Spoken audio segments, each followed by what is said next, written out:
그러면 오늘 문제는 공중보건학 문제인데요. 51번부터 살펴보도록 할게요. 51번에 보시면 숙주에 침입한 병원체가 심각한 임상 증상과 장애를 일으키는 정도를 얘기를 하고 있거든요. 그럼 여기서는 국시에 단골적으로 나온 공중보건의 그 정의 중에서 이 동력이라던가 감염력이라던가 이 병원력 이 세 가지의 정의는 번갈아 가면서 잘 출제되거든요.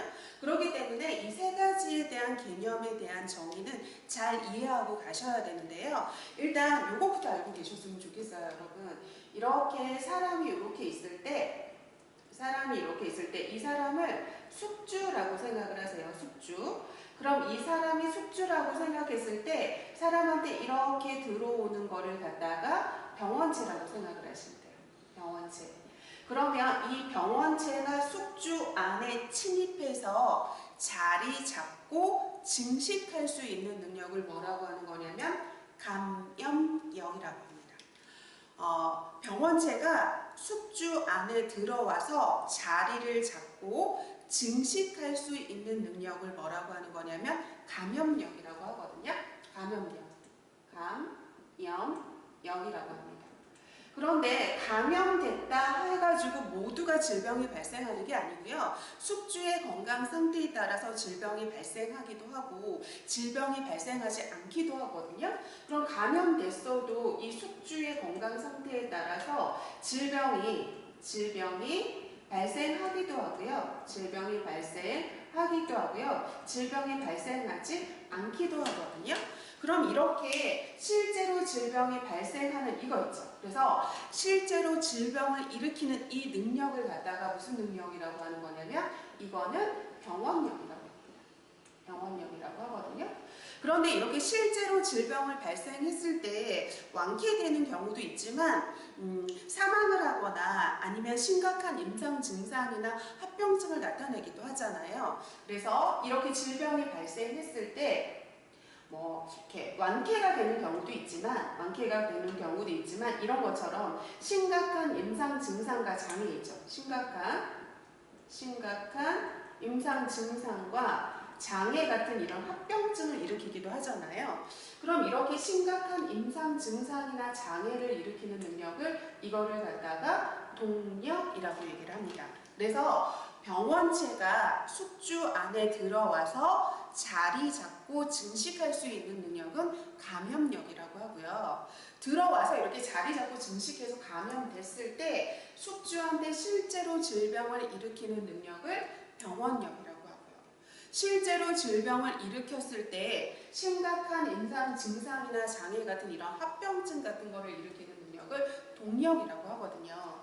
그런데 여기서는 심각한 임상 증상, 장애 이런 합병증을 일으키는 능력을 물어보고 있으니까 여기서의 맞는 답은 1번의 동력이라고 보시면 되겠습니다.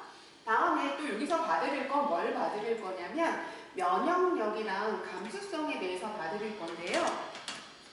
요 말은 서로 반대되는 말이라고 생각을 하시면 돼요. 그럼 감수성부터 봐드릴게요, 여러분. 감수성이라고 하는 건 뭐냐면 질병을 쉽게 일으키는 능력이거든요. 그래서 감수성은 질병을 쉽게 이렇게 일으키는 능력이에요. 그래서 숙주가 감수성이 높으면 질병이 발생하는 거고요. 숙주가 감수성이 낮으면 질병이 발생하지 않은 거거든요. 그래서 질병을 쉽게 이렇게 일으키는 그런 능력을 감수성이라고 하고요. 다음에 면역력이라고 하는 거는 질병에 싸워 이기는 힘을 얘기를 하는 거죠. 그렇기 때문에 면역력이랑 감수성은 서로 반대되는 개념이라고 생각하시면 되겠습니다. 그래서 여기서는 심각한 임상 증상이나 장애를 일으키는 능력을 물어보고 있으니까 1번의 동력을 찾으시면 되겠습니다. 다음은 52번 풀어보도록 하겠습니다. 그럼 52번에 보시면 매독에 대한 설명으로 옳은 것을 물어보고 있어요. 그럼 1번부터 살펴보도록 할게요. 1번 보시면 제3급 감염병에 해당된다고 하는데요. 여러분, 매독은 제4급 감염병 감염병에 해당이 돼요. 그래서 여러분들이 이걸 외우실 때 어떻게 외우시면 되는 거냐면요. 우리 성병 중에 가장 좀 심하다고 하는 성병이 뭐냐면 에이즈가 있잖아요. 그죠? 그럼 이 에이즈만, 성병 중에서 이 에이즈만 3급 감염병이라고 생각을 하시면 되고요. 그 나머지 있죠. 그 나머지 대부분의 성병 있죠. 이 나머지 대부분의 성병은 뭐라고 생각하시면 되는 거냐면 4급 감염병이라고 생각하시면 되거든요. 에이즈는 3급 감염병에 해당되고요. 나머지 대부분의 성병은 4급 감염병에 해당된다고 생각하시면 돼요. 그럼 매독은 에이즈가 아니잖아요. 그렇기 때문에 3급이 아니라 4급 감염병에 해당이 되고요. 다음에 신생아의 임균성 안염, 눈염을 유발하는 건 뭐가 되는 거냐면 임질이겠죠. 그죠? 임질. 그래서 이 모성 있잖아요. 이 무채가 임질에 걸렸어요. 임질. 그러면 그 산도에 뭐가 있을까요, 여러분? 산도에 질이 산도잖아요. 그럼 아기가 산도를 통해서 분만하는 과정에 뭐에 노출이 되는 거냐면 임균에 노출이 되겠죠. 그죠? 그럼 임균에 노출이 됐을 때 이 신생아의 눈에 이 임균이 이렇게 노출이 돼가지고요. 이 눈에 임균성 안염을 일으키는 거죠. 임균성 안염을 일으키는 거고요. 이 임균성 안염으로 이게 합병증이 뭐가 될 수가 있는 거냐면 실명까지 될 수 있는 굉장히 무서운 거잖아요. 그래서 신생아 임균성 안염, 눈염을 유발하는 건 임질이라고 생각하시면 되고요. 다음에 가임 여성은 예방접종이 필요하다고 하는데요. 여러분, 성병에 대한 예방접종은 없어요. 그렇기 때문에 이 매독의 예방접종은 없거든요. 다음에 원인균이 사람 면역결핍 바이러스, 이 면역결핍 바이러스는 이 매독에 대한 게 아니라 에이즈죠. 에이즈의 원인균을 얘기를 하는 거고요. 다음에 무채 태반을 통해서 수직 감염될 수 있다. 얘가 맞는 답인 거죠. 그래서 수직 감염이라는 걸 좀 살펴보도록 하겠습니다. 수직 감염에 대해서 먼저 살펴보도록 하겠는데요. 이렇게 여성의 내부 생식계를 그려드리면 이렇게 돼 있을 때 이게 바로 뭐냐면 자궁이잖아요. 그죠? 자궁이면 여기가 아기가 이렇게 있죠? 그죠? 이런 식으로 있잖아요. 그죠? 그럼 아기가 이렇게 있을 때 이걸 갖다가 태반이라고 얘기를 하잖아요. 그죠? 그런데 이 태반은 누구랑 연결되어 있는 거냐면 모체랑 연결이 되겠죠? 그럼 이 모체의 질병이 이 태반을 통해서 아기한테 이렇게 수직적으로 태아에게 감염되는 걸 뭐라고 하는 거냐면 수직 감염이라고 하거든요. 모체의 질병이 태반을 통해서 태아에게 감염되는 걸 수직 감염이라고 하는데요. 대표적으로 매독은 수직 감염되는 질환이죠. 그래가지고 임신 5개월 이후에 감염이 되면 아기가 선천성 매독아가 태어날 수 있는 거잖아요. 그래서 이 수직 감염되는 건데 임신 5개월 이후에 감염이 되죠. 그래서 감염이 된다면 누구가 태어나는 거냐면 선천성 매독아가 태어나게 되는 거잖아요. 그렇기 때문에 선천성 매독아가 태어나지 않도록 해야 되는 게 중요하겠죠. 그렇기 때문에 5개월 이전에 발견해서 모체가 항생제로 그 페니실린 치료를 받으면 모체도 건강해질 수 있고 아이에게도 수직 감염을 일으키지 않거든요. 그렇기 때문에 5개월 이전에 발견해서 조기 치료하는 게 굉장히 중요한 병이라고 생각하시면 되겠습니다. 그래서 이 52번의 답은 5개월 이후에 수직 감염될 수 있기 때문에 5번이라고 보시면 되겠습니다. 다음은 53번 풀어보도록 하겠습니다. 그럼 53번에 보시면 예방접종을 시행해서 범유행성에 대응하는 감염병 관리법을 얘기하고 있어요. 그러면 여기서 이것부터 먼저 봐드릴게요. 범유행성이라고 하는 것부터 봐드릴 건데요. 여러분, 감염병 있잖아요. 감염병의 발생 양상을 먼저 봐드릴게요. 감염병의 발생 양상, 어떻게 발생을 하는지 이 감염병의 발생 양상에 대해서 보면 지금 코로나19처럼 세계적으로 유행하는 것도 있잖아요. 그래서 첫 번째는 뭐가 있냐면 세계적으로 유행하는 것도 있고요. 그죠? 다음에 두 번째는 우리나라에서만 전국적으로 유행하는 게 있겠죠? 우리나라에서만 전국적으로 유행하는 게 있고요. 그리고 우리나라에서 어느 지역에서만 발생하는 것도 있잖아요. 그러니까 이거는 지역적으로 발생하는 게 있겠죠. 다음에 여기저기 산발적으로 발생하는 것도 있는 거거든요.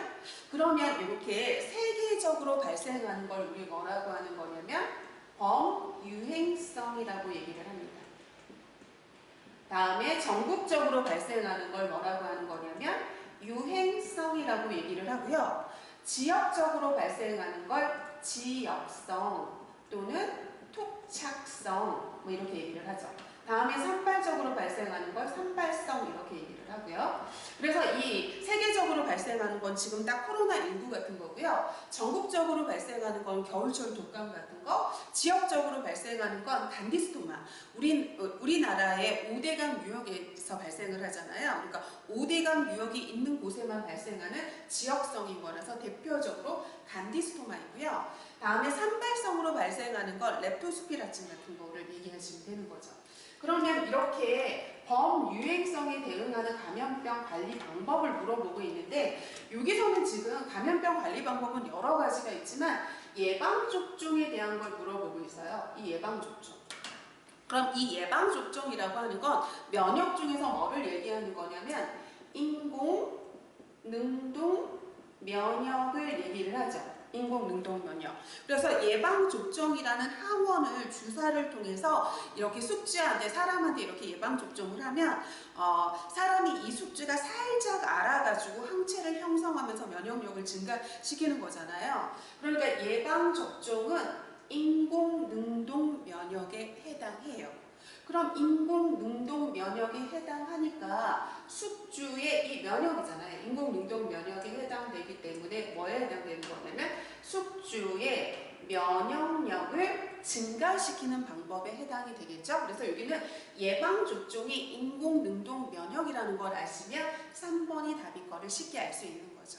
그래서 여기서 답은 3번이라고 보시면 되겠습니다. 다음은 54번 물어보도록 할게요. 유병률에 대한 설명으로 옳은 거를 물어보고 있거든요.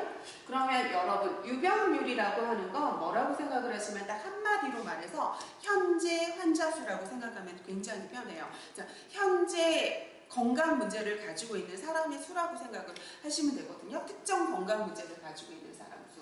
그래서 현재 특정 건강 문제를 가지고 있는 사람의 수라고 생각을 해서 그냥 여러분들이 유병률은 현재 환자 수를 보는 개념이라고 생각을 하시면 돼요. 현재 환자 수를 보는 개념인데 얘는 현재 환자 수를 보는 개념인데 얘는 전체 인구수분의 전체의 인구수분의 현재 환자가 몇 명인지를 보는 걸 뭐라고 하는 거냐면 유병률이라고 생각을 하시면 돼요. 그러면 분모는 건강한 전체 인구수가 아니라요. 그냥 전체 인구수, 전체 인구수분의 현재 환자 수를 보는 개념이라고 생각을 하시면 되고요. 분자는 새로이 특정 건강 문제를 가지고 있는 환자 수가 아니라 현재 환자 수인 거예요. 현재 특정 건강 문제를 가지고 있는 환자 수거든요. 지금 여기서 막 표현하는 거 있잖아요. 새로이 특정 건강 문제를 발생할 수 있잖아요. 새로이 특정 건강 문제를 발생한 이 수를 보는 건 바로 뭐냐면 얘는 새로운 환자 수를 보겠다는 거거든요. 새로운 환자 수를 보겠다는 개념이고요. 얘는 현재 환자 수를 보는 개념이에요. 그래서 새로운 환자 수를 보는 개념은 어떤 개념이냐면 발생률을 보는 개념이에요. 발생률을 보는 개념이거든요. 그래서 틀렸어요. 다음에 발생률이 높으면 유병률은 높은데요. 왜냐하면 발생률은 제가 뭐를 보는 개념이라고 그랬냐면 새로운 환자 수를 보는 개념이라고 그랬잖아요. 그럼 여러분 새로운 환자 수도 현재 환자 수에 포함이 되죠. 그죠? 그럼 새로운 환자 수가 많이 발생을 하면 현재 환자 수도 많아질 거 아니에요. 그죠? 그렇기 때문에 발생률이라고 하는 건 뭐를 보는 거냐면 새로운 환자 수를 보는 개념이에요. 그죠? 그런데 새로운 환자 수가 높으면 현재 환자 수도 높아지는 거거든요. 그렇기 때문에 발생률이 높으면 유병률도 높아지죠. 다음에 치명률이 높으면 유병률은 낮아지는데요.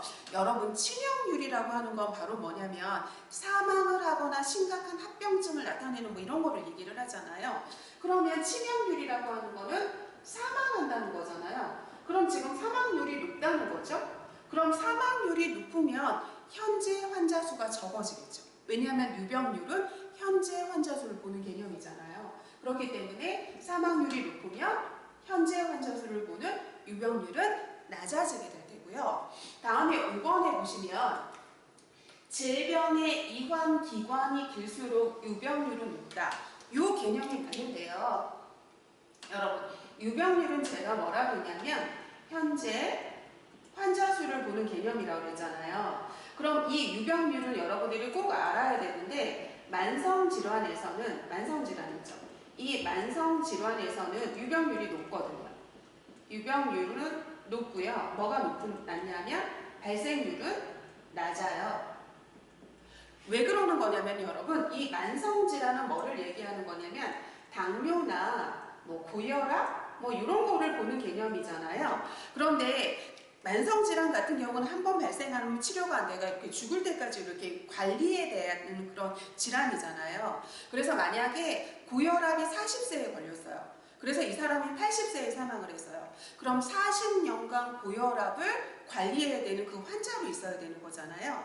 그럼 여러분 생각을 해보세요.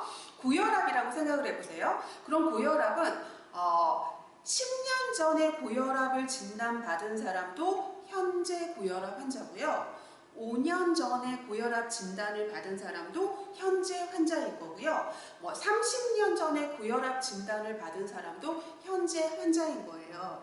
그렇기 때문에 만성질환은 기간이 굉장히 길잖아요. 그럼 30년 전에 진단받은 사람, 20년 전에 진단받은 사람, 5년 전에 진단받은 사람, 1년 전에 진단받은 사람, 요걸 다 포함한 게 지금 현재 환자 수죠. 그렇기 때문에 이 만성질환은 유병률인 현재 환자 수가 높아요. 현재 환자 수가 높죠. 그런데 발생률, 새로운 환자 수, 지금 막 발생한 새로운 환자 수는 낮거든요. 왜냐하면 오래 누적된 그런 현재 환자 수가 높은 거예요. 만성질환에서. 그렇기 때문에 이 기간이 긴 게 바로 뭐냐면 만성질환이잖아요. 그죠? 기간이 길수록, 그러니까 40년간 당뇨 환자였다. 그러면 40년 전에 진단받은 사람, 30년 전에 진단받은 사람, 20년 전에 진단받은 사람, 5년 전에 진단받은 사람, 이렇도록 기간이 길수록 현재 환자 수는 높을 수밖에 없는 거죠. 계속 이 현재 환자 수가 누적돼 가는 거니까요. 그렇기 때문에 여기에서 맞는 답은 5번이라고 생각하시면 되겠습니다. 그리고 여러분이 꼭 알아두실 게 유병률은 현재 환자 수를 보는 개념이고 발생률은 새로운 환자 수를 보는 개념이라는 걸 꼭 기억해 주셨으면 좋겠습니다. 다음은 55번 풀어보도록 하겠습니다. 55번에 보시면 국가암검진사업 중 고위험군을 대상으로 하는 검진을 실시하는 그 암을 물어보고 있어요. 그럼 국가암검진사업에 해당되는 게 간암검진, 위암검진, 대장암검진, 유방암검진, 자궁경부암검진 이 5가지가 다 뭐냐면 국가암검진사업에 해당이 되는데 이 위암 같은 경우에는 40세 이상의 남녀를 대상으로 하죠. 그죠? 다음에 대장암은 50세 이상의 남녀를 기준으로 하고요. 다음에 유방암도 우리 40세 이상의 여자, 40세 이상의 여성을 이렇게 기준으로 하고요. 자궁경부암은 20세 이상의 여성을 기준으로 하잖아요. 그죠? 그렇기 때문에 여기는 고위험군을 대상으로 하는 게 아니라 40세 이상의 모든 남녀, 50세 이상의 모든 남녀, 40세 이상의 모든 여성, 20세 이상의 모든 여성을 대상으로 하지 고위험군을 대상으로 하지는 않죠. 하지만 간암은 좀 다르죠. 간암은 좀 다른데 간암은 누구를 대상으로 하는 거냐면 40세 이상의 남녀 중에서 다를 대상으로 하는 게 아니라 남녀 중에서 경변증 환자, 간이 딱딱하게 굳는 거 있잖아요. 그래서 여기는 경변증 환자나 아니면 우리 B형 간염 바이러스 있죠. B형 간염 바이러스. 다음에 C형 간염 바이러스. 그래서 B형 간염 바이러스의 항원 양성인자. 다음에 C형 간염 바이러스의 항체 양성인자를 대상으로 하거든요. 그리고 검진 주기는 보통 6개월 주기로 하거든요. 그렇기 때문에 이 대상자는 고위험 대상자를 하는 거잖아요. 40세 이상의 모든 남녀를 대상으로 하는 게 아니라 40세 이상의 남녀 중에서 감경병증 환자나 B형 간염 바이러스 항원 양성자나 C형 간염 바이러스 항체 양성자를 대상으로 하는 거니까 고위험군을 대상으로 하는 거는 간암 검진이라고 생각하시면 되겠습니다. 다음은 56번 풀어보도록 하겠습니다. 생산 연령 인구가 많이 유출되어서 전체 인구의 50% 미만인 농촌 지역의 인구 구조 유형을 물어보고 있는데요. 이건 인구 피라미드를 얘기하는 건데 여기는 좀 기준점을 좀 아시는 게 중요하거든요. 그래서 제가 기준점을 어떻게 잡을 거냐면요. 이렇게 인구 피라미드가 있을 때 여기 0세고요. 다음에 여기가 15세라고 생각을 하시고요. 다음에 여기가 65세라고 생각을 해보세요. 그러면 여기 이 대상자 여기에 있는 해당되죠. 여기 대상자, 여기에 해당되는 대상자. 그럼 여기에 해당되는 대상자는 바로 뭐냐면 15세에서 64세에 해당되는 대상자거든요. 그럼 15에서 64세에 해당되는 이 대상자는 바로 뭐냐면 경제활동 인구라고 우리가 얘기를 하죠. 경제활동 인구라고 얘기를 하고요. 생산 연령 인구라고 하거든요. 경제활동 인구, 생산 연령 인구라고 얘기를 한단 말이에요. 요거 생산 연령 인구, 경제활동 인구예요. 그럼 여기에서 어떻게 보시면 되는 거냐면 이 경제활동 인구가 50% 이상이다. 그러면 일할 수 있는 인구가 많은 거잖아요. 그럼 이 일할 수 있는 인구가 50% 이상인 걸 도시형이라고 얘기를 하고요. 다음에 이 경제활동 인구가 50% 미만일 때 일할 수 있는 인구가 50% 이하일 때 이때를 갖다가 농촌형이라고 얘기를 한단 말이에요. 농촌형. 그래서 여기는 경제활동 인구가 50% 미만인 농촌 지역의 인구 구조를 얘기를 하겠죠. 그럼 여기 가운데 인구가 어떻게 되는 거냐면 50% 미만이잖아요. 그럼 이 가운데 인구가 50% 미만이기 때문에 가운데가 이렇게 쏙 들어간 거라고 생각을 하시면 돼요. 이런 식으로. 왜냐하면 50% 미만이기 때문에 이 가운데 인구가 이렇게 쏙 들어간 그런 모양을 생각을 하시면 되거든요. 그럼 이렇게 가운데 쏙 들어간 모양을 생각을 하시면 어떤 거 생각을 하시면 되는 거냐면 호로병이 우리 가운데 쏙 들어갔잖아요. 호로병. 그러니까 이 호로형이고요. 다음에 이거는 똑같은 말을 알고 계시면 좋겠는데 이렇게 가운데가 쏙 들어간 건 호로병도 가운데 쏙 들어갔지만 표주박도 가운데가 쏙 들어갔거든요. 그래서 얘랑 똑같은 말을 표주박형이라고 얘기를 하고요. 다음에 기타 생각하면 치는 기타 있잖아요. 걔도 가운데가 이렇게 쏙 들어갔죠. 그러니까 얘를 기타형이라고 얘기를 하고요. 다음에 이 경제활동 인구가 50% 미만이라는 거 하는 건 일할 수 있는 인구가 밖으로 나간 거잖아요. 그러니까 이걸 갖다가 일할 수 있는 인구가 밖으로 나갔으니까 전출형 또는 유출형 그리고 이게 무슨 형이냐면 농촌형에 해당이 되는 거죠. 그래서 경제활동 인구, 생산 연령 인구가 50% 미만인 건 농촌형을 얘기하기 때문에 15 내지 64세의 인구가 50% 미만이라서 가운데가 이렇게 쏙 들어가 모양을 생각하시면 되는 거니까 여기서 답은 3번이라고 고르시면 되겠습니다. 다음은 57번 풀어보도록 하겠습니다. 57번에 보시면 모자보건법상 임산부의 정의로 옳은 거를 물어보고 있거든요. 그러면 여러분 모자보건법이잖아요. 그죠? 우리나라에서 정하는 모자보건법에서 얘기하는 임산부의 정의랑 영유아의 정의는 반드시 알고 가셨으면 좋겠습니다. 여러분. 그러면 우리나라 모자보건법에서 정하는 임산부의 정의는 당연히 임산부니까 임신 중인 여성은 당연히 포함이 되겠죠. 그리고 아기 낳고 난 다음에 상륙기의 여성도 해당이 되는데 모자보건법에서는 분만 후 6개월까지를 가지거든요. 그래서 분만 후 6개월 미만의 여성을 뭐라고 하는 거냐면 임산부라고 가지고 있고요. 그리고 영유아는 모자보건법에서 출생 후 6년 미만인 자를 영유아라고 하거든요. 그래서 모자보건법에서 말하는 임산부의 정의랑 영유아의 정의는 반드시 알아두셨으면 좋겠습니다. 그래서 여기서 맞는 답은 5번이라고 보시면 되겠습니다. 다음은 58번 풀어보도록 하겠습니다. 생후 12개월 된 영아의 수두 예방 접종에 관한 문의 전화가 보건소로 왔대요. 그럼 이럴 때 이에 대한 응답으로 옳은 걸 물어보고 있거든요. 그럼 여기는 예방 접종에 대해서 옳은 거를 물어보고 있는 거예요. 그럼 1번부터 살펴볼까요? 1번에 보시면 접종 후 바로 귀가하면 안 되죠. 왜냐하면 접종 후에 아기한테 이상 반응 증세가 나타날 수 있잖아요. 그렇기 때문에 바로 귀가하는 게 아니라 그 기간에 20-30분 동안 머물러야 돼요. 20-30분간 머물러서 이상 반응 증세가 나타나는지 관찰해야 되는 거고요. 다음에 고열이 있으면 예방 접종을 하면 안 되죠.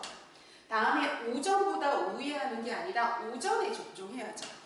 오전에 접종해야지만 아기한테 이상 반응이 나타났을 때 우리 바로 병원에 가볼 수 있잖아요. 오후에 접종을 해서 저녁에 접종을 하면 응급실에 가고 막 이래야 되잖아요. 그렇기 때문에 오전에 접종하는 게 더 좋은 거고요. 다음에 접종 전날 목욕을 시켜야 되고 접종 당일에 목욕을 시키면 안 되는 거겠죠. 그죠? 다음에 아이의 건강 상태를 잘 아는 보호자가 같이 데리고 오면 좋겠죠. 그죠? 그래서 답은 몇 번이냐면 5번이라고 고르시면 되겠습니다.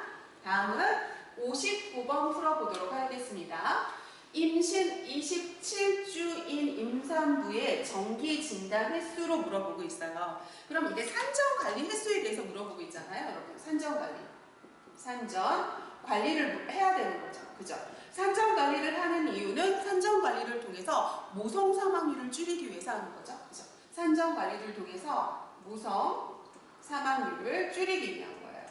그래서 이런 답도 나올 수 있어요, 여러분. 모성 사망률을 줄이기 위한 가장 좋은 방법은 무엇인가 하면 산전 관리인데요. 이 산전 관리도 통해서 정기적인 진찰을 받아야 되는데 이 산전 관리의 횟수는 우리 임신 7개월까지는 어떻게 하는 거냐면 한 달에 한 번 정기 진찰을 받으면 되고요. 다음에 임신 팔레지 9개월이죠. 이때는 한 번 하는데 2주에 한 번 하면 되는 거고요. 다음에 임신 10개월에는 한 번 받는데 1주에 한 번씩 받으면 되는 거죠. 그래서 임신 7개월까지는 한 달에 한 번 병원 가고 8, 9개월에는 2주에 한 번 병원 가고 10개월에는 1주에 한 번 병원에 간다고 생각하시면 되는데요. 여기는 임신 27주잖아요. 그죠? 그러면 우리 4, 7에 28 해가지고 아직 7개월이 안 됐죠? 그죠? 아직 7개월이 안 됐어요. 7개월이 안 됐죠? 그럼 7개월까지는 제가 어떻게 한다 그랬냐면 한 달에 한 번 간다 그랬잖아요. 그죠? 그럼 한 달이면 뭐예요, 여러분? 4주잖아요. 그죠? 그러면 4주마다 1회 가는 거라고 생각하시면 되죠. 그래서 여기서 맞는 답은 2번이라고 고르시면 되겠습니다. 다음은 60번 풀어보도록 하겠습니다. 60번에 보시면 알코올 중독 환자가 나는 술을 마시지만 술로 인한 문제는 없어요 하고 자기의 그 방어 기제를 사용하고 있죠. 그죠? 그럼 여기서 방어 기제에 대해서 물어보고 있는데요. 요즘 우리 지역사회 간호 문제로 방어 기제 문제가 잘 출제되고 있기 때문에 예전에는 해리가 나왔었고요. 이 방어 기제에 대해서 잘 나오기 때문에 방어 기제에 대해서도 잘 알고 계셨으면 좋겠습니다. 그럼 요거에 대해서 볼게요. 지금 술을 마시지만 술로 인한 문제는 없다고 하는데 이 알코올 중독 환자잖아요. 그죠? 그럼 알코올 중독 환자는 술로 인한 문제가 있겠죠. 그러니까 알코올 중독 환자잖아요. 그럼 알코올 중독자는 지금 현실적인 이 현재에는 중독 환자이기 때문에 술로 인한 문제가 있어요. 그죠? 술로 인한 이 문제가 있는 게 사실이잖아요. 그러니까 알코올 중독 환자겠죠. 그런데 술로 인한 이 문제가 있는 거를 갖다가 현실을 부정하고 있죠. 그죠? 현실을 부정하고 있죠. 그렇기 때문에 얘는 3번에 해당된다고 생각을 하시면 돼요. 그럼 부정이라고 하는 건 뭐냐면 의식화된다면 내가 이렇게 의식화된다면 굉장히 고통스러운 생각이나 욕구 이런 걸 있잖아요. 그걸 무의식적으로 거부하는 거예요. 거부해서 이 현실의 문제를 차단해버리는 거거든요. 내가 그거를 갖다가 의식하면 현실 문제가 이렇게 부각되면 자기가 괴롭기 때문에 그 현실에서 차단하기 위해서 이 현실의 문제를 거부하고 부정함으로써 현실을 차단시키려고 하는 거거든요. 그러면 현재의 술로 인한 문제가 있는데 이것을 거부하고 부정함으로써 현실을 부정하고 현실의 문제를 차단하려고 하는 게 바로 뭐냐면 부정이라고 생각하시면 되겠습니다. 그래서 여기 있는 답은 몇 번이냐면 3번이라고 보시면 되고요. 다음에 나머지도 좀 봐드릴 건데요. 여러분 반동형성이라고 하는 거 있잖아요. 그럼 이 반동형성이라고 하는 건 반대로 한다고 생각하시면 돼요. 반대. 그러니까 얘는 미운 놈 떡 하나 더 주기, 미운 놈 떡 하나 더 주기 뭐 이렇게 생각을 하시면 되는데요. 왜 이런 거예요, 여러분? 어떤 거냐면 예를 들어서 자기가 굉장히 싫어하는 사람 이렇게 왔는데 내가 마음속으로는 싫어하는데 그 사람한테 왔을 때 굉장히 극진하게 대접을 해서 보낸다거나 뭐 이런 거 있잖아요. 그래서 반대되게 행동하거나 반대되게 행동하는 그런 거 있잖아요. 그런 걸 갖다가 반동 형성이라고 생각을 하시면 돼서 미운 놈 떡 하나 더 주기 딱 생각하시면 되고요. 다음에 투사라고 하는 건 뭐냐면 책임을 전가시키는 거예요. 그래서 얘는 투사는 책임을 전가시키는 거거든요. 책임을 전가시키는 거라서 얘는 남 탓하는 거라고 생각하면 돼요. 그래서 뭐든지 다 너 때문이야 뭐 하는 거 있잖아요. 남의 탓으로 돌리는 걸 뭐라고 하는 거냐면 투사라고 생각하시면 돼요. 다음에 이 억제라고 하는 건 바로 뭐냐면 내가 의식적으로 잊으려고 노력하는 거 있죠. 잊으려고 노력하는 거 있잖아요. 내가 그게 뭐 굉장히 창피한 기억이나 생각하고 싶지 않은 게 있어요. 그럼 내가 의식적으로 생각하지 말아야지 하면 이렇게 의식적으로 잊으려고 노력하는 걸 억제라고 하고요. 그의 반면에 이 억압이라고 하는 건 굉장히 위협적이고 고통스러운 그런 생각이 있다. 그럼 얘를 굉장히 고통스럽고 그런 위협스러운 그런 생각이나 이런 욕구 같은 게 있을 거 아니에요. 그죠? 그러면 이런 것들을 의식에서 제외시키려고 하는 거예요. 의식에서 제외시키려고 하는 거거든요. 그런데 억제랑 얘랑 차이점은 뭐냐면 억제는 내가 의식적으로 생각하지 말아야지 하고 내가 의식적으로 잊으려고 노력을 하는 거고요. 억압은 의식에서 제외시키는데 이게 무의식적으로 일어나는 거거든요. 내가 노력하는 게 아니라. 그래서 그거의 좀 차이점이라고 생각하시면 돼요. 그래서 60번의 답은 몇 번이냐면 3번이라고 보시면 되겠습니다. 다음은 61번 풀어보도록 하겠습니다. 61번에 보시면 치매를 관리하기 위한 2차 예방 프로그램에 대해서 물어보고 있죠? 그럼 여기서는 2차 예방이 뭔지 물어보고 있는 거예요. 그럼 우리 질병의 예방에는 1차 예방도 있고 2차 예방도 있고 3차 예방도 있는데 반드시 아셔야 되죠, 여러분. 그러면 1차 예방이라고 하는 건 미리 질병을 예방하고 그 다음에 현재 건강하다면 건강을 유지하고 더 건강하게 하는 건강을 증진시키자는 개념이 1차 예방의 개념이고요. 다음에 2차 예방의 개념은 질병이 생겼다면 조기 발견해서 조기 치료하자는 개념이고요. 다음에 세 번째 3차 예방의 개념은 재활의 개념이라고 생각을 하시면 돼요. 재활의 개념. 그래서 우리 질병이 발생하고 이랬을 때 재활의 개념이라서 뭐 합병증을 예방한다던가 이러기 위해서 뭐 물리치료를 해준다던가 이런 거를 통해서 사회에 복귀시키려고 하는 거 있잖아요. 이런 개념을 3차 예방의 개념이라고 보시면 되거든요.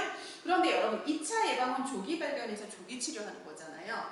그럼 조기 발견하기 위해서 뭐를 하는 거냐면 검사를 시행을 하죠. 그죠? 그래서 검사를 시행하는 건 조기 발견하려고 검사하는 거잖아요. 그래서 모든 검사는 조기 발견하기 위한 2차 예방이라고 보시면 돼요. 그러면 보세요. 노인을 대상으로 치매를 예방한대요. 그럼 이런 교육을 한대요. 그럼 치매를 예방하는 게 질병 예방이잖아요. 그죠? 그렇기 때문에 얘는 1차 예방에 해당이 되죠. 다음에 치매 노인을 대상으로 인지 재활을 한대요.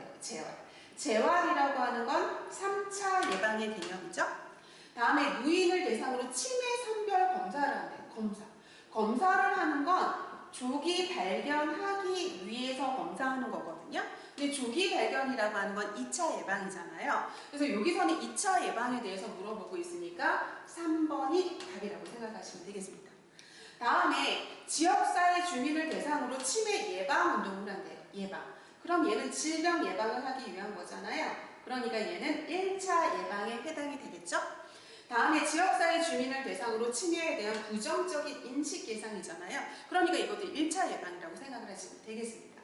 그래서 여기 61번의 답은 3번이라고 보시면 되겠습니다. 다음은 62번 풀어보도록 하겠습니다. 뇌경색 진단을 받은 50세 남자가 가정에서 장기 요양 서비스를 제공받고자 할 때 신청할 수 있는 보험 제도랑 보험 급여를 옳게 연결돼서 물어봅니다. 그러면 장기 요양에 대한 보험이 뭐예요, 여러분? 장기 요양 서비스. 이 장기 요양 서비스에 해당되는 게 노인 장기 요양 보험이잖아요. 노인 장기 요양 보험에 해당합니다. 2008년부터 시행이 됐죠. 그죠? 그래서 장기 요양 서비스를 제공하는 게 노인 장기 요양 보험이죠. 그죠? 노인 장기 요양 보험. 요 세 가지 중에 하나겠죠. 그죠? 그런데 이 노인 장기 요양 보험의 대상자를 볼까요? 대상자를 보시면 65세 이상이거나 아니면 65세 미만이라 하더라도 우리 노인성 질환을 앓고 있으면 되잖아요. 노인성 질환을 앓고 있으면 되죠.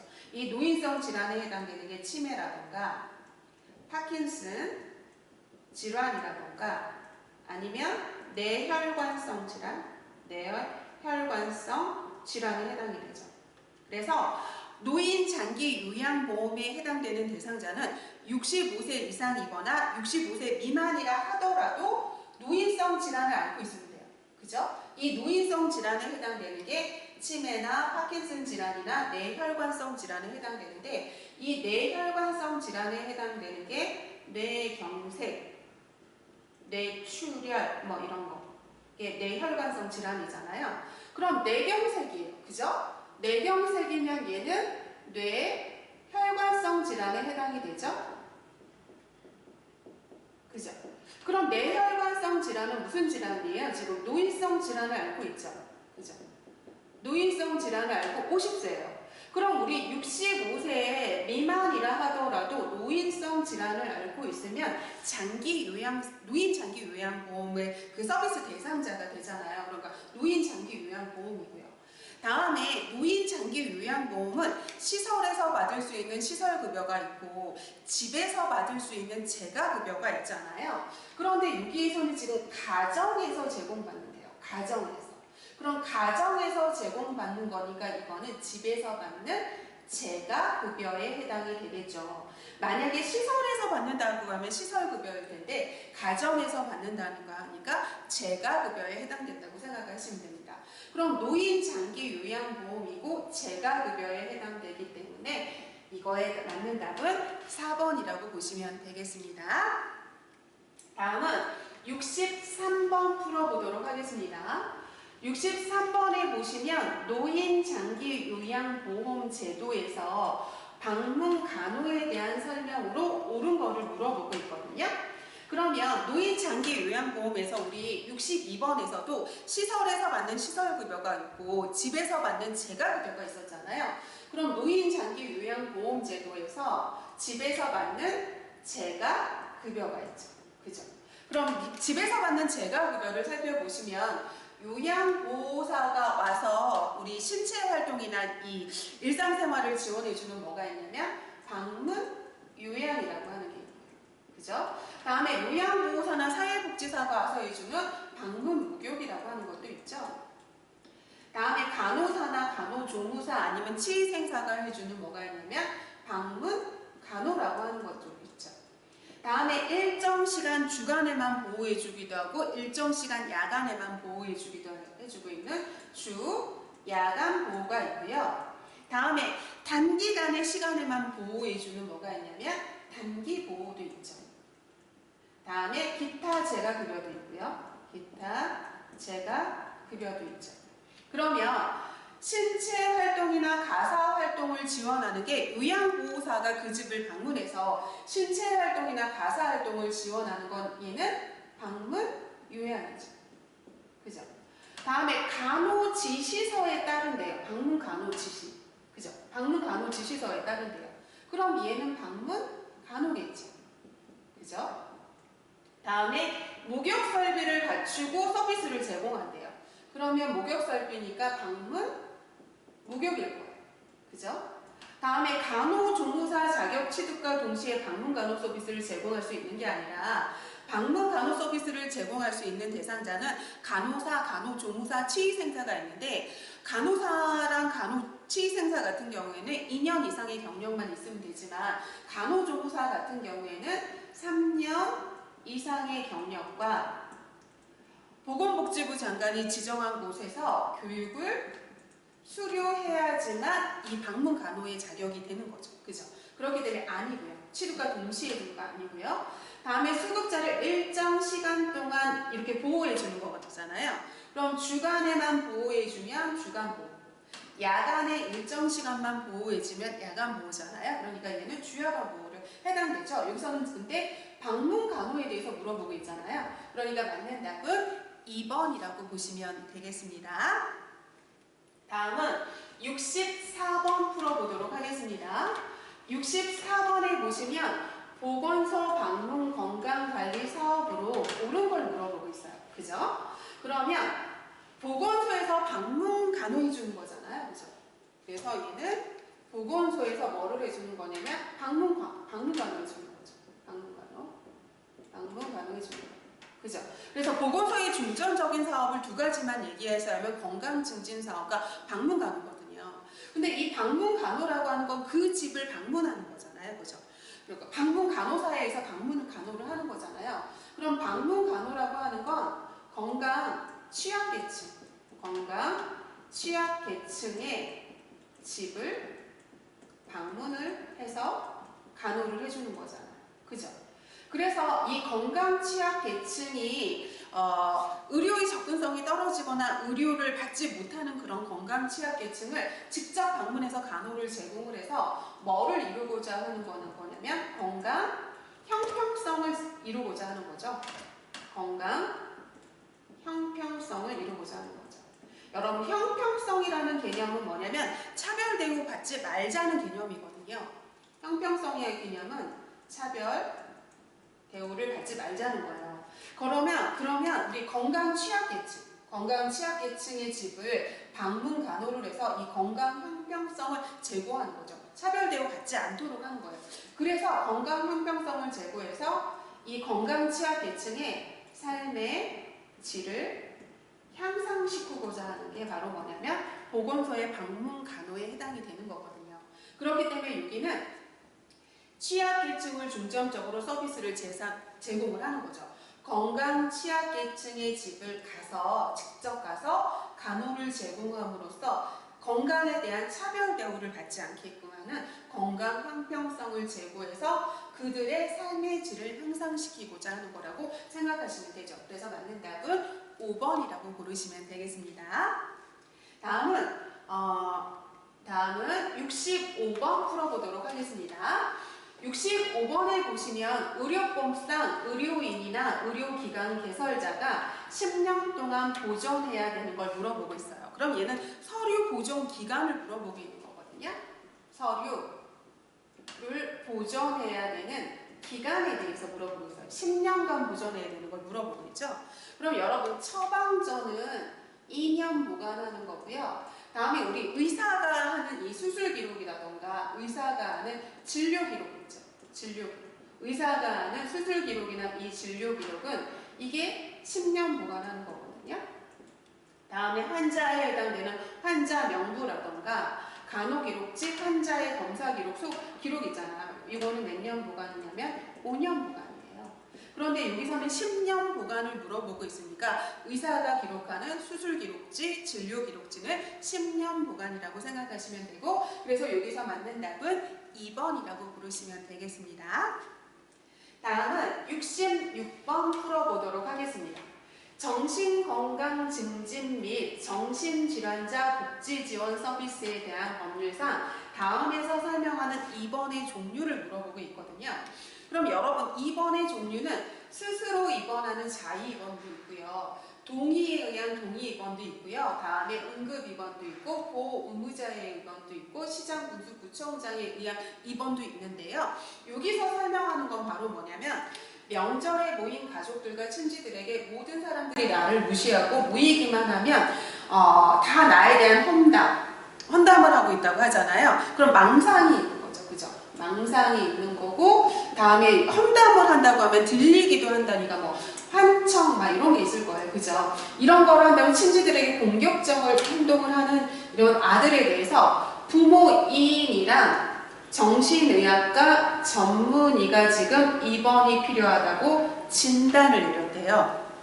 그럼 여러분 보호의무자, 이 보호의무자 2인 이상의 동의랑 보호의무자가 2인 이상이 입원하겠다고 동의하고, 그리고 정신의학과 전문의죠. 정신의학과, 정신건강의학과 전문의가 입원이 필요하다고 진단한 경우, 그래서 보호의무자 2인 이상의 동의랑 정신건강의학과 전문의가 진단을 한 경우에 정신의료기관의 장은 입원시킬 수 있거든요. 그런 입원을 뭐라고 하는 거냐면 보호의무자에 의한 입원이에요. 그래서 이 부모 이인은 지금 보호의무자 2인에 해당이 되잖아요. 그렇기 때문에 이거는 보호의무자 2인 이상의 동의랑 정신건강 전문의학과의 진단, 2인 이상의 동의, 진단. 그러니까 보호의무자에 의한 2번이라고 생각하시면 되겠습니다. 그래서 맞는 답은 4번이라고 부르시면 되겠습니다. 67번 풀어보도록 하겠습니다. 결핵 예방 법상 결핵 환자의 진단을 보고받은 의료기관장은 누구에게 신고하는 건데요. 이건 두 가지 관점에서 봐줬으면 좋겠어요. 첫 번째는 의료기관에 소속된 의료인. 두 번째는 의료기관에 소속되지 않은 의료인이라고 생각을 하시면 돼요. 그러면 첫 번째는 의료기관에 소속된 의료인이잖아요. 그러면 이 의료인 같은 경우에는 의료기관의 직원이잖아요. 그렇기 때문에 개별적으로 행동하는 게 아니라 이 의료인은 일단 의료기관 병원장한테 보고해야겠죠. 그래서 의료기관의 장에게 보고하겠죠. 그죠? 그러면 이 의료기관의 장이 보고를 받았잖아요. 그럼 이 보고받은 의료기관의 장이 보건소장에게 신고하겠죠. 그죠? 보건소장에게 신고하겠죠. 그런데 의료기관에 소속되지 않은 의료인은 의료기관에 소속되지 않았잖아요. 그러니까 이 의료인은 직접 보건소장에게 신고한다고 생각하시면 됩니다. 그런데 여기서는 의료인을 물어보고 있는 게 아니잖아요. 의료기관 장이 물어보고 있잖아요. 그럼 보고를 받은 의료기관장은 직접적으로 관할 보건소장에게 신고하면 되는 거죠. 그래서 여기서 맞는 답은 2번이라고 부르시면 되겠습니다. 다음은 68번 풀어보도록 하겠습니다. 68번에 보시면 구강보건법상 구강건강 실태는 몇 년마다 조사하는가 하고 나오는데요. 우리 구강건강, 구강보건 있잖아요. 구강보건에 대한 이 기본계획 있잖아요. 이 기본계획은 5년마다 세우는 거예요. 다음에 구강건강 실태는 3년마다 조사하는 거거든요. 누가 하는 거냐면 보건복지부 장관이 하는 걸로 꼭 알아두셔야 되는 거죠. 그래서 보건복지부 장관은 구강보건에 대한 기본계획을 5년마다 세우고요. 보건복지부 장관은 구강보건에 대한 구강건강 실태조사는 3년마다 하는 거라고 생각하시면 돼요. 그래서 여기서 맞는 답은 실태조사니까 3년을 찾으시면 되겠습니다. 다음은 69번 풀어보도록 하겠습니다. 감염병의 예방 및 관리에 관한 법률상에서 다음에서 설명하는 용어를 물어보고 있어요. 그럼 여러분, 감염병 환자가 발생했대요. 그럼 감염병 환자가 발생했을 때 감염병의 차단과 확산 방지를 위해서 감염병 환자의 발생 규모 파악하고요. 감염원을 추적하는 등의 활동을 해요. 그리고 감염병 예방 접종 후에 이상 반응 사례가 발생했을 때 감염병 여부가 불분명하거나 그 발병의 원인을 조사할 필요가 있을 때 그 원인을 규명하기 위한 활동을 물어보고 있거든요. 그러면 이게 원인을 규명하기 위한 활동, 감염원도 바로 감염원도 감염원인이에요. 감염원도 결국은 얘가 감염원인이거든요. 감염원인이에요. 그럼 얘는 결국은 감염 원인을 보겠다는 거잖아요. 그죠? 그러면 여기서 감염 원인을 보는 게 원인을 이렇게 살펴볼 원인 규명이 가장 중요한 게 바로 뭐냐면 역학조사거든요. 여러분. 그래서 역학조사의 그 목적을 보시면 이 역학을 보시면 역학조사의 기능을 볼까요? 기능이라고 해도 되고요. 목적이라고 해도 돼요. 그럼 이 역학조사는 감염병 환자가 발생했을 때 첫 번째 무슨 역할이 있냐면 기능이 있냐면 기술적인 역할이 있어요. 기술적인 역할이 있거든요. 그럼 이 기술적인 역할은 테크놀로지 같은 그런 기술을 얘기하는 게 아니라요. 감염병이 발생했을 때 가서 이걸 이렇게 기록해 주는 거 있잖아요. 그냥 자연 그대로 이렇게 발생 환자가 몇 명이고 언제 발생했고 뭘 먹었고 뭐 이런 것들을 그냥 적어주는 거 있잖아요. 그럼 기술적인 역할이고 두 번째가 이런 거를 기술하고 난 다음에 거기에서 관련성을 찾아가지고 원인 규명을 하는 거거든요. 그래서 원인 규명의 역할이 있어요. 원인을 규명하는 역할이 있거든요. 그런데 이 원인을 규명하는 역할이 가장 중요해요. 왜냐하면 감염병이 발생했을 때 원인을 규명해야지만 얘가 이렇게 확산되는 것도 차단할 수 있고요. 그리고 이걸 치료할 수 있는 방법도 찾을 수 있고 어떤 대책 마련을 할 수 있잖아요. 그러니까 역학조사에서 가장 중요한 역할은 원인 규명의 역할이거든요. 그런데 여기서도 원인 규명, 여기서도 원인을 추적한다. 그러니까 역학조사를 얘기를 하는 거거든요. 그래서 이 원인을 규명해서 보건사업이잖아요. 이런 보건사업을 기획을 하거나 뭐 평가를 하거나 아니면 뭐 연구를 하거나 뭐 이런 것들을 하는 게 바로 뭐냐면 역학조사의 역할에 해당된다고 생각을 하시면 되거든요. 그래서 여기서 답은 원인 규명이 역학조사의 가장 중요한 역할이기 때문에 원인을 규명하는 거에 대해서 나왔기 때문에 역학조사를 찾으시면 되겠습니다. 다음은 70번 풀어보도록 하겠습니다. 70번을 보시면 혈액관리법상 5년 이하의 징역이나 5천만 원 이하의 벌금에 해당되는 걸 물어보고 있거든요. 그럼 여기서는 5년 이하의 징역이나 5천만 원 이하의 벌금을 물어보고 있잖아요.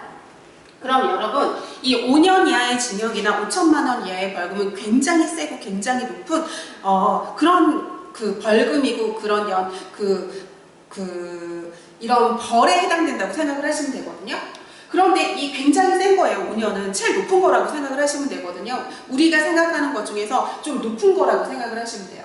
그럼 이 높은 거에 해당되는 게 얼마 안 돼요. 그래서 그건 조금 알고 계셨으면 좋겠거든요. 그래서 5년 이하의 징역이나 5천만 원 이하의 벌금은 굉장히 센 그런 벌에 해당이 되거든요.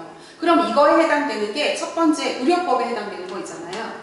의료법에서 이렇게 굉장히 센 벌을 부과하는 건 뭐가 있냐면 우리 면허 있잖아요. 의료 면허를 갖다가 대여한 경우 그래서 우리 면허증 대여하는 거 있잖아요. 그거 굉장히 센 이 벌을 부과해서 5년 이하 5천만 원 이하의 벌금을 부과를 하거든요. 다음에 우리 감염병 예방법에 해당되는 건 바로 뭐냐면 고위험 병원체 있죠. 고위험 병원체. 고위험 병원체를 이게 반입 허가를 안 받은 거예요. 반입 허가를 받지 않고 반입한 경우 있죠. 이런 경우도 5년 이하의 징역이나 5천만 원 이하의 벌금을 받고요. 다음에 세 번째는 바로 뭐가 있냐면 우리 정신건강증진법 있죠. 정신건강증진법에서 이 정신병자 있잖아요. 이 정신병자를 갖다 버리는 거예요. 유기한 보호의무자. 보호의무자도 정신병자는 보호해줘야 되지 갖다 버리면 안 되거든요. 유기한 이 보호의무자도 5년 이하 징역이나 5천만 원 이하의 벌금을 받고요. 다음에 우리 혈액관리법에서 혈액을 절대 팔거나 사서도 안 되거든요. 그렇기 때문에 혈액을 팔거나 산 이 매매 행위도 이 5년 이하의 징역이나 5천만 원 이하의 벌금에 해당되거든요.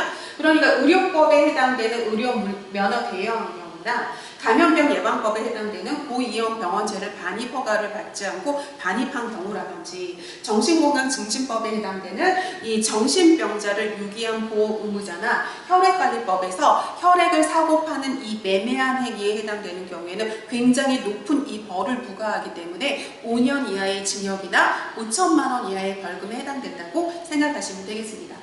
다음에 혈액제제의 수가를 위반해서 혈액제제를 공급한 거는 100만 원 이하의 벌금을 받으면 되는 거고요. 다음에 요 세 가지는 다 뭐냐면 2년 이하의 징역이나 2천만 원 이하의 벌금에 해당된다고 생각하시면 되거든요. 그래서 여기서 맞는 답은 1번이라고 부르시면 되겠습니다. 다음은 71번 병원 실기 문제로 들어가도록 하겠습니다. 71번 성인의 체온을 측정하는 방법으로 옳은 것에 대해서 물어보고 있거든요. 그럼 71번 풀어보도록 할게요. 71번에 보시면 1번부터 볼게요. 옳은 거 물어보고 있거든요. 체온 측정. 그럼 구강 체온 측정할 때 전자태온계 탐침을 혀 아래에 넣고 입을 다물어야 되는 거죠. 탐침은 혀 아래에 넣는 거죠. 그죠? 볼 점막에 삽입을 하는 게 아니라. 다음에 직장 체온기는 전자 체온기의 탐침을 항문에 2.5에서 한 4cm 정도 삽입하는 거거든요. 다음에 이마 체온계는 이마의 정중앙에 있어야 되죠. 적외선 이 센서가 눈이 아니라 이마잖아요. 이마. 그렇기 때문에 이마 체온은 이 센서가 이마의 정중앙에 와야 되는 거죠.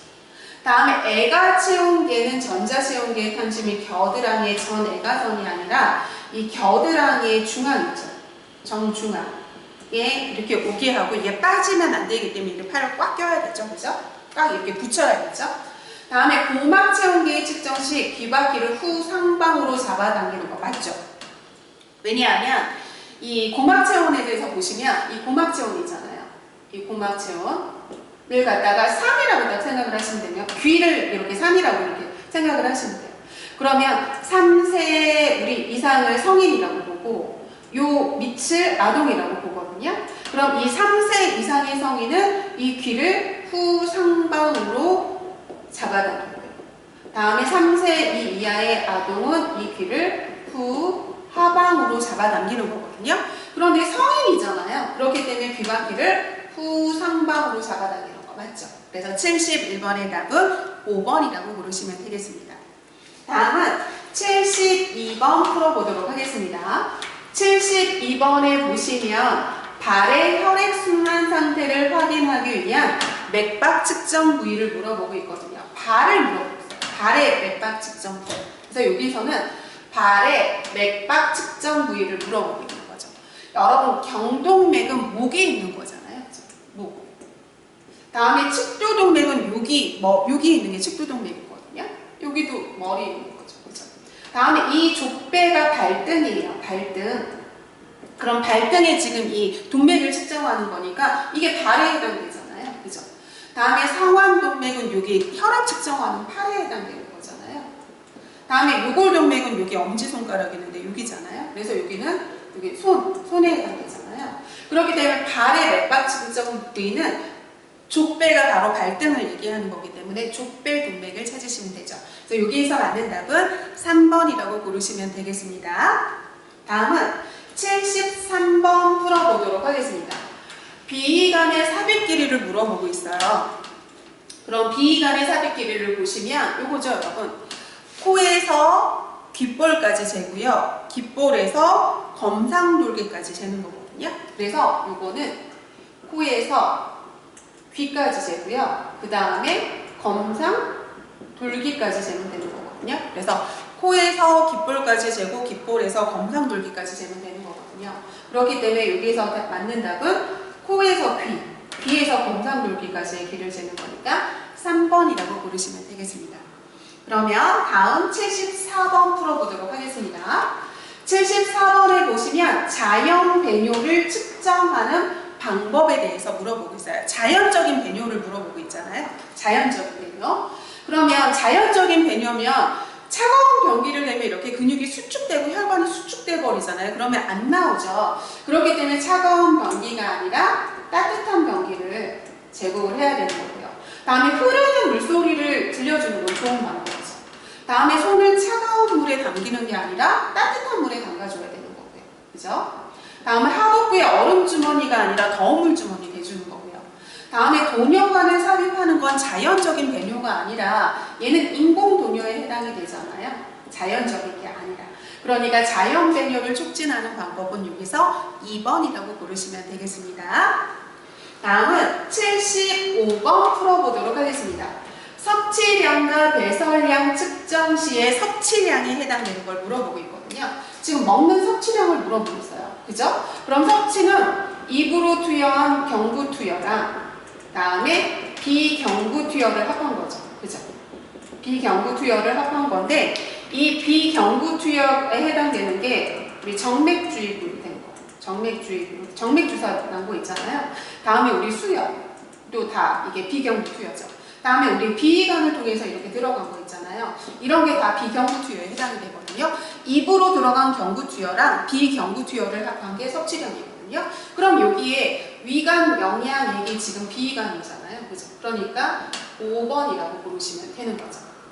그래서 여러분 이번 시간에는 여기까지 살펴보고요. 다음 시간에 이어서 마저 살펴보도록 하겠습니다. 수고하셨습니다.